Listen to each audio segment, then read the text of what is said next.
안녕하십니까. 사주상담가 이교입니다. 쉬운 사주, 정확한 분석, 이교의 실전 사주 분석 시작하도록 하겠습니다. 엊그저께 비가 좀 내렸잖아요. 그래서 사람들의 마음이 많이 시원해진 것 같습니다. 앞으로도 비가 조금 더 내렸으면 좋겠습니다.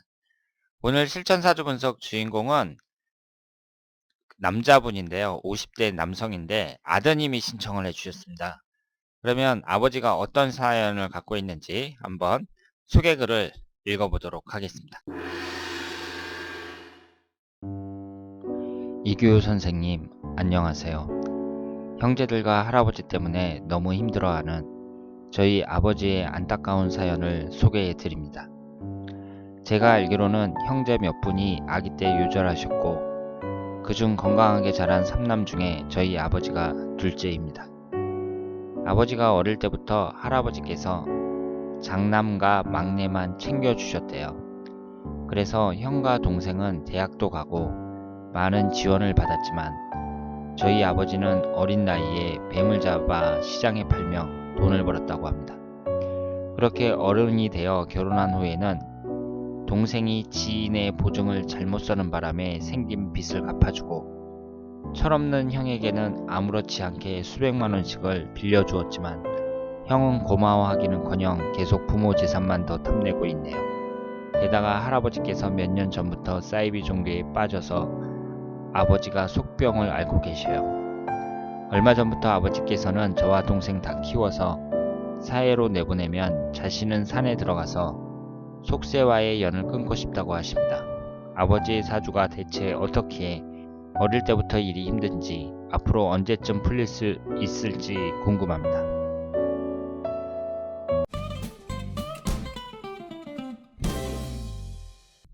자, 그러면 오늘 주인공의 사주를 분석해 보도록 하겠습니다. 이분이 병오년 정유월 경인일 경진시에 태어나셨어요. 올해 나이가 52살입니다. 그러니까 지금 아드님이 소개글을 보내주셨는데요. 지금 내용의 요지는 뭐냐면 자기 아버지가 어릴 때부터 할아버지한테 차별을 당했다는 거죠. 그러니까 아들이 3명이 있는 3남매인데 자기 아버지가 둘째란 말이에요. 그런데 큰 삼촌, 작은 삼촌은 할아버지가 끔찍히 위하고 그리고 대학도 보내주고 그랬는데 둘째인 아버지만 차별을 당했다는 겁니다. 그래서 다른 형제들은 학교 다닐 때 자기는 그 뱀 잡아다가 시장에다 내다 팔고 그러면서 학교도 안 보내주고, 그러니까 그거 참 이상하죠. 그게 참 이상해요. 왜냐하면 데리고 온 자식도 아니고, 그리고 만약에 데리고 왔었어도 그 정도로 차별하진 않죠. 그런데 똑같은 아들을 첫째하고 막내만 그렇게 위하고 둘째는 이렇게 차별한다는 게 상식적으로 이해가 되질 않습니다. 그러니까 그 할아버지가 좀 문제가 있다고 봐야죠. 지금 사이비 종교에 빠져갖고 또 골칫거리라고 말씀을 하셨는데 이 할아버지가 문제라고 말씀을 드릴 수 있습니다. 그리고 제가 그 이분의 그 집안에 대해서는 자세히 모르지만 일단은 그 보내주신 글만 보고 판단을 했을 때 우리가 여기서 배울 수 있는 것은 자식들이 있잖아요. 자식들이 부모 입장에서는 사랑을 똑같이 줘야 돼요. 그러니까 한쪽만 너무 편애하고 한쪽을 왕따시킨다든가 그러면 안 됩니다. 그런데 자식들이 누구는 뭐 어릴 때부터 공부도 잘하고 그 부모를 잘 따르고 그럴 수 있고 어떤 자식은 또 그렇지 않을 수가 있잖아요. 그렇다고 하더라도 똑같이 사랑을 베풀어야 된다. 이렇게 말씀을 드릴 수 있겠습니다. 그런데 우리가 사주를 보면서요. 그러면 형제복이 있느냐 없느냐 이런 것을 볼 때에는 주로 비경겁재운을 보면서 판단할 수가 있습니다. 이분의 사주를 보면은요. 이분이 비경겁재운이 강하잖아요. 지금 월지 포함해서 3개나 되거든요. 사주 자체는 그렇게 나쁜 사주는 아니에요. 그런데 비경겁재가 아주 강한데 이런 분들이 형제 자매복이 별로 없습니다. 지금 이 비견이라는 것을 보면은요. 한자가 견줄비자에 어깨견자로 되어 있거든요. 그러니까 내가 어깨를 견줄 수 있는 사람들, 가족관계에서는 형제 자매, 그리고 그 친구, 예를 들어서 뭐 고등학교 동창이라든가 군대 동기라든가 회사 동기라든가 이런 식으로 친구를 나타냅니다. 저는 사주를 분석할 때 형제자매들은 어차피 혈연관계로 이루어져 있으니까 내가 마음대로 바꿀 수 있는 게 아니잖아요. 그래서 형제복이나 뭐 이런 것은 잘 분석을 안 하고 그냥 친구들을 이렇게 분석을 하는데요. 이렇게 비경겁제가 강한 사람들은요, 너무 자기하고 동갑내기만 사귈 필요가 없어요. 그러니까 친구복도 별로 없다고 봐야 됩니다. 이런 사람들은. 그러니까 친구복이 없다는 게 이제 여러 가지로 해석을 할 수가 있는데요. 그, 꼭 친구한테 어떤 물질적인 그런 도움을 받는다. 뭐 이런 것보다는 나한테 도움이 될 만한 그런 친구들을 사귀기 어렵다고 봐야죠. 그러니까 비경겁제가 강한 사람들의 그 단점 중에 하나가 좋은 사람을 만나기 어렵다는 거예요. 그러면 이런 사람들은 어떻게 해야 되냐면요. 꼭 동갑내기만 사귀려고 하지 말고 나이 어린 후배, 나이가 많은 선배 이런 사람들을 사귀는 게 차라리 낫다고 볼 수 있죠. 그리고 형제관계 같은 경우는 어떠냐? 지금 비경겁제가 이분처럼 월지 포함해서 3개라든가 4개라든가 이렇게 비경겁제가 강한 사람들은요. 한번 잘 생각을 해보세요. 지금 요즘 같은 때는 자식을 한두 명밖에 안 나니까 형제가 별로 없지만 예전에는 지금 60년대, 50년대 이때 태어나신 분들은 뭐 5남매, 6남매는 기본이고 10남매인 경우도 많이 있거든요. 10명 정도 이렇게 되는 집안도 많이 있습니다. 그러면 우리 형제들이 얼마나 우위가 있는가. 그리고 그 형제들 각자가 부모를 얼마나 위하고 사람 됨됨이는 어떤가 한번 잘 생각해 보세요. 그래서 이 사람들이 별로 좋은 사람들이 아니다. 뭐 별로 우위가 있지도 않고 우위 있는 사람들도 아니고 별로 좋은 사람들이 아니다. 그러면은 그 내가 할 일, 그러니까 그 형제 자매로서 내가 해야 될 도리가 있잖아요. 예를 들어서 무슨 명절 때 부모님을 찾아뵌다든가 아니면 조카가 결혼하면 참석을 한다든가 이런 기본적인 도리만 하는 것에 대해서 만족을 하고 그리고 그 위에 이외에는 기대를 하지 마셔야 돼요. 그러니까 내가 어떤 형제에게 도움을 받는다. 이런 것은 아예 생각을 안 하시는 게 좋고요. 그리고 형제 중에 또 나한테 손을 내미는 사람들이 있잖아요. 그럴 경우에는 가감하게 내치셔야 됩니다. 그러니까 형제라는 것도 어렸을 때 이제 같은 부모 밑에서 자랐을 때나 형제 간에 뭐 우위가 있고 이런 것이지 이제 결혼을 해가지고 내 처자식 먹여 살리기도 힘들어 죽겠는데 형제자매를 어떻게 도와요. 그런데 그 좀 안 좋은 사람들은요, 질이 별로 안 좋은 사람들은 형제들한테 이렇게 보증을 서달라든가 이런 식으로 손을 내미는 경우가 있습니다. 지금 이 주인공도 마찬가지로 남동생의 보증을 섰다가 손실을 많이 봤다 그랬잖아요. 근데 이 보증 서는 거는요, 자기 형제들한테 보증을 서달라고 하는 것부터가 그 사람 됨됨이가 별로 안 좋은 거예요. 이런 그 자본주의 사회에서 돈이 없으면 못 하는 거죠. 그렇지 않아요?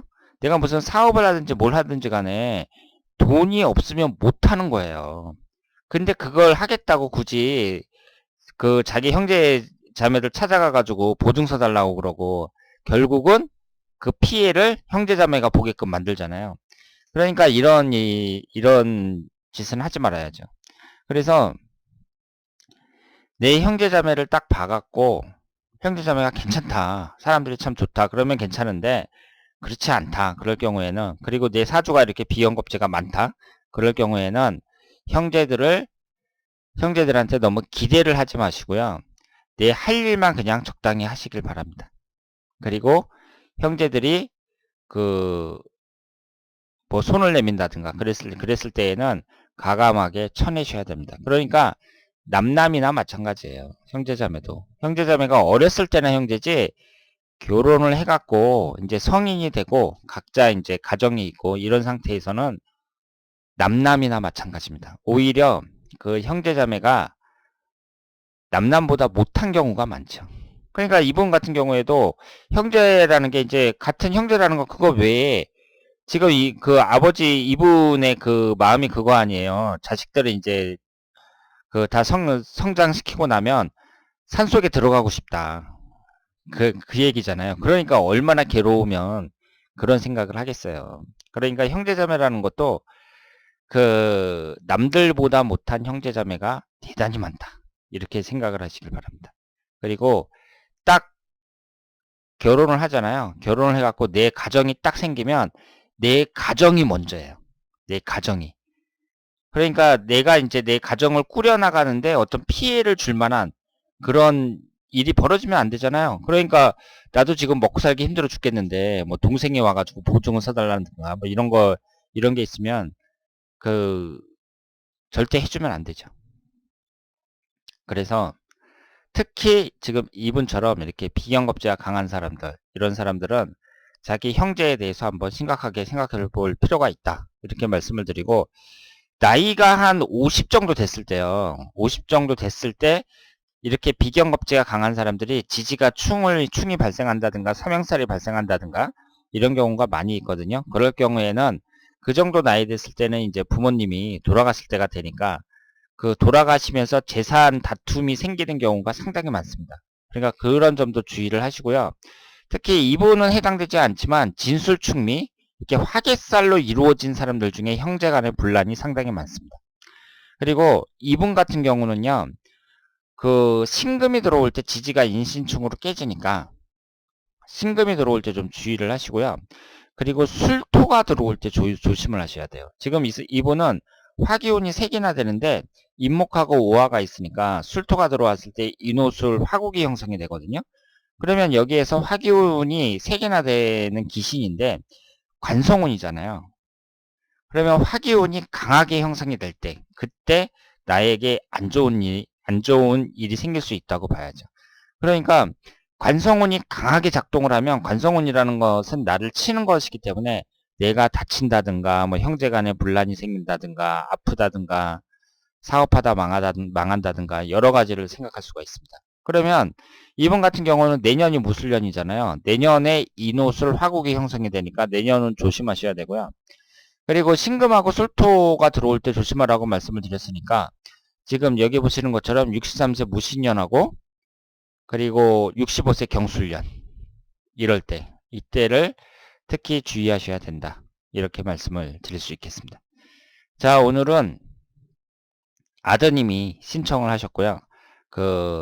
형제와 아버지 때문에 고생하고 있는 52세 된 남성의 사주를 분석했습니다.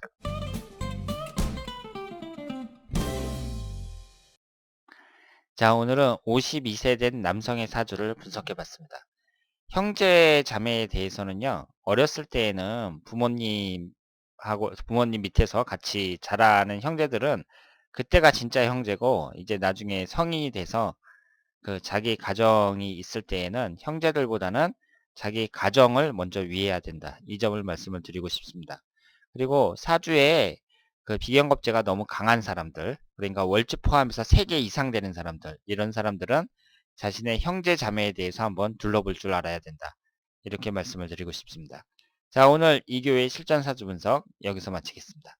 대단히 감사합니다.